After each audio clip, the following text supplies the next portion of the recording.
गुरुर्ब्रह्मा गुरुर्विष्णुः गुरुर्देवो महेश्वरः गुरु साक्षात् परं ब्रह्म तस्मै श्री गुरवे नमः तस्मै श्री गुरवे नमः तस्मै श्री गुरवे नमः.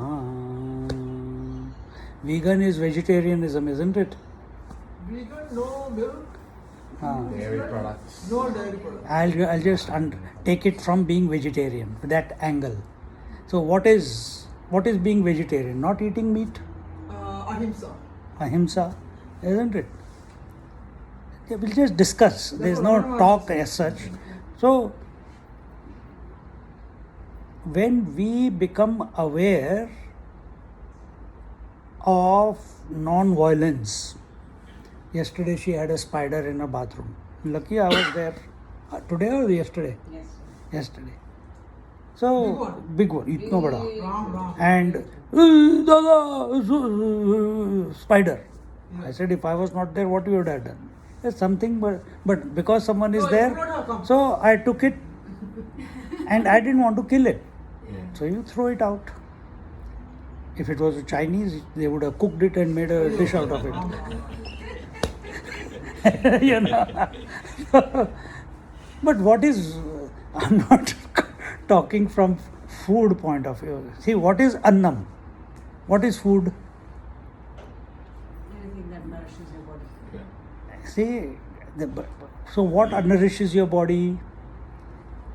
At a very gross level, it is the vegetarian food and the meat and everything, isn't it? But what type of food is beneficial for our body? You see all these terrorists, what are they eating? They are not eating jhatka meat. They are eating halal. Yeah. Halal means the animal is made to suffer before it dies. Slowly they'll cut. Now, jhatka means katak, life gone. So all Muslims, they eat only halal meat. Yeah. So that meat which the animal has gone through intense pain and suffering, Yeah. then that has gone into the blood, into the meat, into the fear has permeated the whole body. Yeah. That meat then these fellows are eating. That then, and that nourishment is going into their body, correct? Now that type of thoughts are coming to them because food is what gives you thoughts. If you don't eat food for 7 days, you will have no thought in your mind. So if you are eating meat of that type, you will only have that type. That's why all these terrorists are there. Or the animalistic behavior. Now you have sattvic food, you will have sattvic behavior, sattvic thoughts. You have no food, you will have no thoughts. Simple as that. So that's why, every morning I make some tea, mom makes or I make in the morning. So I go and pick tulsi. I taught it to our, this fellow also, Shankar and Maithili, yesterday. So pick the 3 leaves of tulsi. Hari Om, Hari Om, Hari Om, you take it. The 3 leaves of mint. Hari Om, Hari Om, Hari Om. And if you're cooking anything, like my mom is cooking, always some Hanuman Chalisa is going on in her, and she's not in her mind, she's chanting. Yeah. So all that adds to the vibration. Everything is being sattvic. You are taking the permission to take the leaf also from the plant. If you are taking the vegetables, etc., before you cut it, you chant Hari Om, then it's much better. Whatever mantra, all that food when it goes in, it's going to benefit us. Yeah. Minimum sin is created. remember this part. Minimum sin is created. So where minimum sin is created, that is sattvic life, sattvic living. That is our Sanatan Dharma. Now, majority of the people are into only sattvic at the food level. As Amma said, annam is also food that our five senses are eating continuously. Now I'm going to go into that direction. Food you will understand automatically. So what are eyes seeing? Are they vegetarian or non-vegetarian? Are you looking at girls? Non-vegetarian. Right, Amma?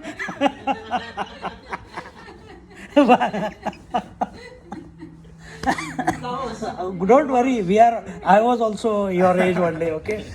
Once upon a time. So, what are you hearing? Are you hearing the funky music and the those very disturbing?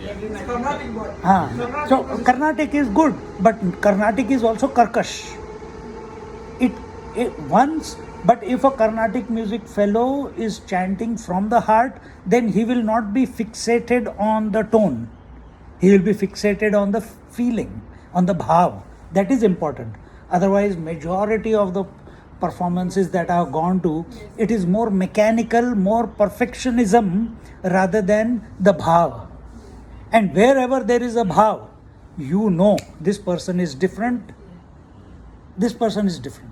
So again, that same thing with taste, same thing with smell. So continuously the anna, the stimuli, we'll take anna as stimuli. Stimuli is continuously coming to us. Everything is freely available. What do you want? What are you available to? Are you available to vegetarianism or non-vegetarianism? So if we are taking the food with the Lord's name, Brahmarpanam, or we are plucking the food with the Lord's name, are we seeing whatever stimuli is coming? Are we seeing that it is the Lord's blessing that is coming to us? Or are we out there to devour it, use it, abuse it, manipulate it? That's what majority of the people are doing in life, isn't it? So, or are we leaving it to the Lord and seeing that it is His expression which is coming as food? Brahmarpanam means that only, but we are expanding it now. So, every stimuli of color and form, every sound, every smell, every feeling is nothing but the divine. Uske liye kya karna padega? What will we have to do for that? Because all of that stimuli, how do you grasp it? Your eyes are only the mirrors. The color and form is appearing as thought in your mind.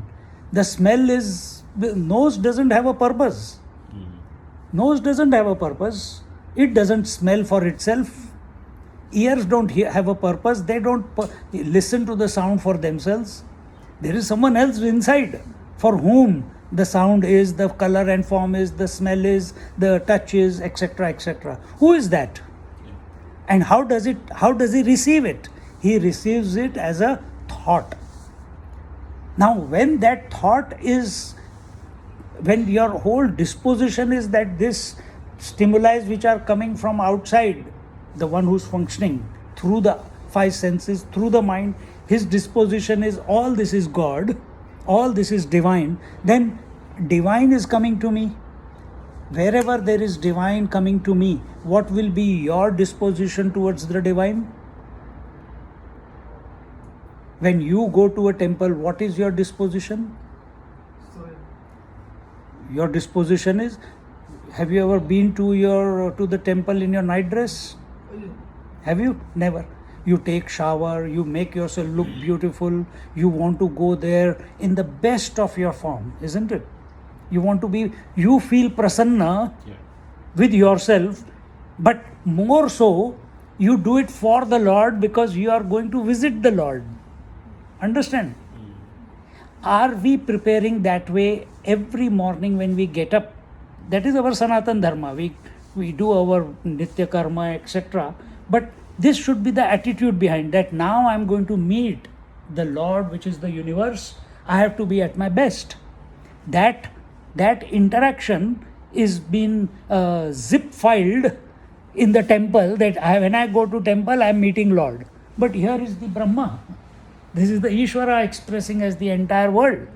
So am I alert about it every moment that I am meeting Lord? So for me here right now, this is all divine expression. Finding no parking was also divine. Or finding a park also divine. We have to surrender at that moment. But out of our control structure, that we can manipulate and get the result that we want. So we try to plan this, plan that, and we lose the plot in that. In that planning, I'm not saying we should not plan, but the planning should be with the ready to change the plan. That's what exactly happened just now. You had a plan that we all will come together. It didn't work. We changed the plan, and then you had a plan that we will wait here at the lobby, but that didn't work. So we came up. Then we had a plan that somehow there will be another car space in the car park, but that didn't work. So we were continuously innovating. But best innovation is what? Best innovation is surrender to the Lord. Have that vision. Can you see the Lord outside? No. Can you see the Lord at the senses? No. Can you see the Lord at the mind level? No. You have to see. This is the moment that you must remember that Lord alone is expressing as the self. When Lord is alone expressing as the self, then okay, sometimes I miss that. And for that, this is our Sanatan lifestyle. That every morning we know the Aarti, Puja, before eating, everything, you're doing and every day fresh clothes. For what? For meeting the world. And world is Ishvara. And when that attitude is there, at a very gross level, we offer the coming day to the Lord. Then we live the whole day and we come back. Okay, if I forgot to remember you during the day, I offer all the results of the day to your feet. Again, in the evening we come and light a lamp. But those are two events. We are talking about here how we can saturate our interaction with the world throughout the day to make it a divine day. Every moment, not two special events of morning Aarti and evening Aarti. That is special. We must continue. But they must translate in our life as a reformed vision, that where everything is nothing but the divine. That will be true vegetarianism. Then we are not seeing with eyes, where I just took the example, I also was like that, don't worry. That you are seeing forms. When you are seeing forms, you are non-veg. When you are seeing the expression of divine through the form, if your attention is on that, then you are vegetarian. Then your attention is on the divine. That is only possible if you have recognized that the divine alone is expressing through this form also. You understand? So, divine within, divine without, and every body is also divine, because God himself is the material cause and the efficient cause. So every material, what is our material? Body, breath, mind, intellect is the instrument. It is nothing but divine. The material that has gone into it is nothing but the Ishvara or Paramatma, you can, whatever word, it doesn't matter for that. That whole world, what is it made up of? Only these made out of 5 elements which have gone into making these bodies, different bodies. What is it? Nothing but Ishvara. Who is functioning inside me? Can the body create the life? No. Body does not create life. Life comes and occupies it. It's expressing through it. It's expressing as it. So what is that life principle? When we come closer and closer to it, to come closer to it, what do you need? What is the prerequisite? The prerequisite is sattvic lifestyle, sattvic thoughts, sattvic interaction, sattvic food. then alone the Ishvara who is in her heart will become available. Meaning he is always available. Then why is it not? Why we are not able to recognize? Because of non-vegetarianism. Non-vegetarianism in a more subjective way, non-vegetarianism will be extrovertism.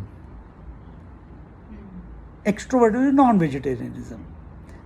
Giving validity to form, validity to sounds, validity to the five senses, validity to the thoughts.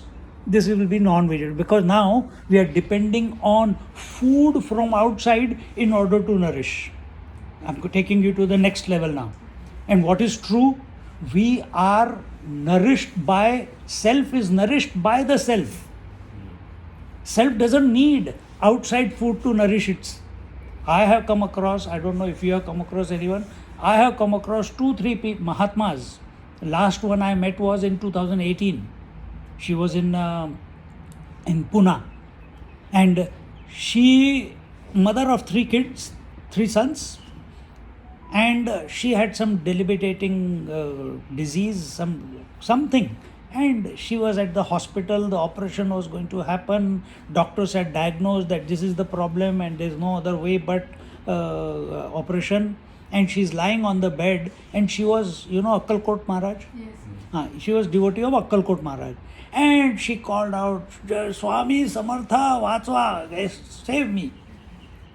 And in the room she saw the Lord there, the Swami, Akkalkot Swami.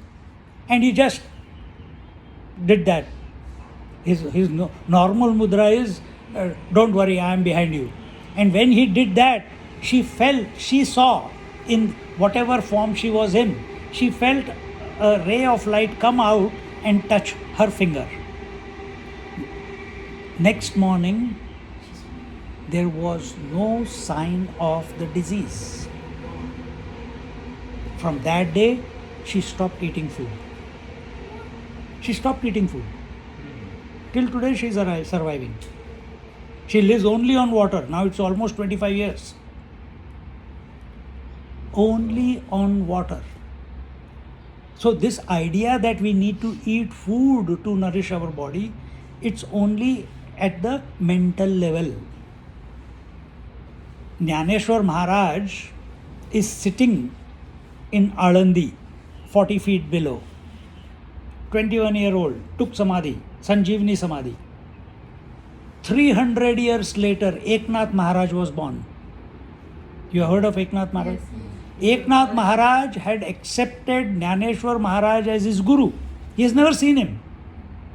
And he wrote so many abhangas for Jnaneshwar Maharaj in remembrance of his guru.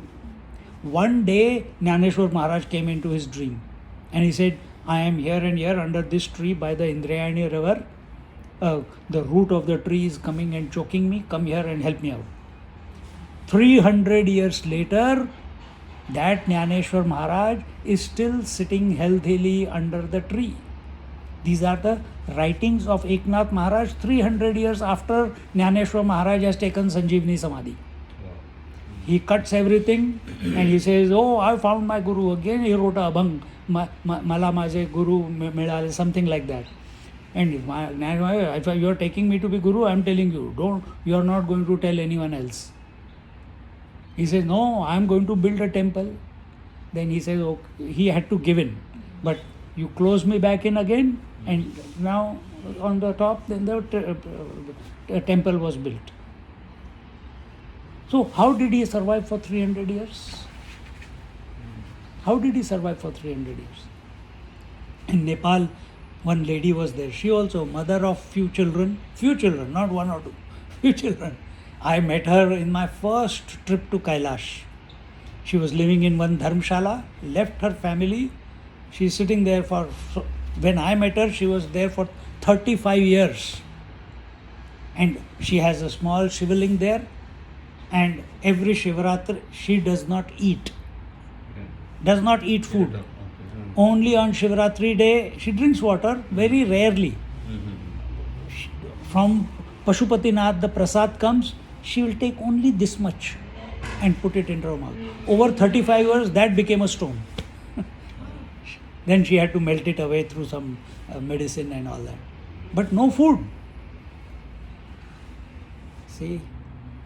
So, this belief of ours that we need food for nourishment, it's a misnomer.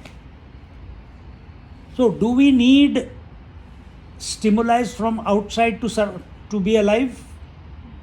No. In sleep you are alive. You don't need stimuli. You are absolutely alive. But in deep sleep, you don't know yourself.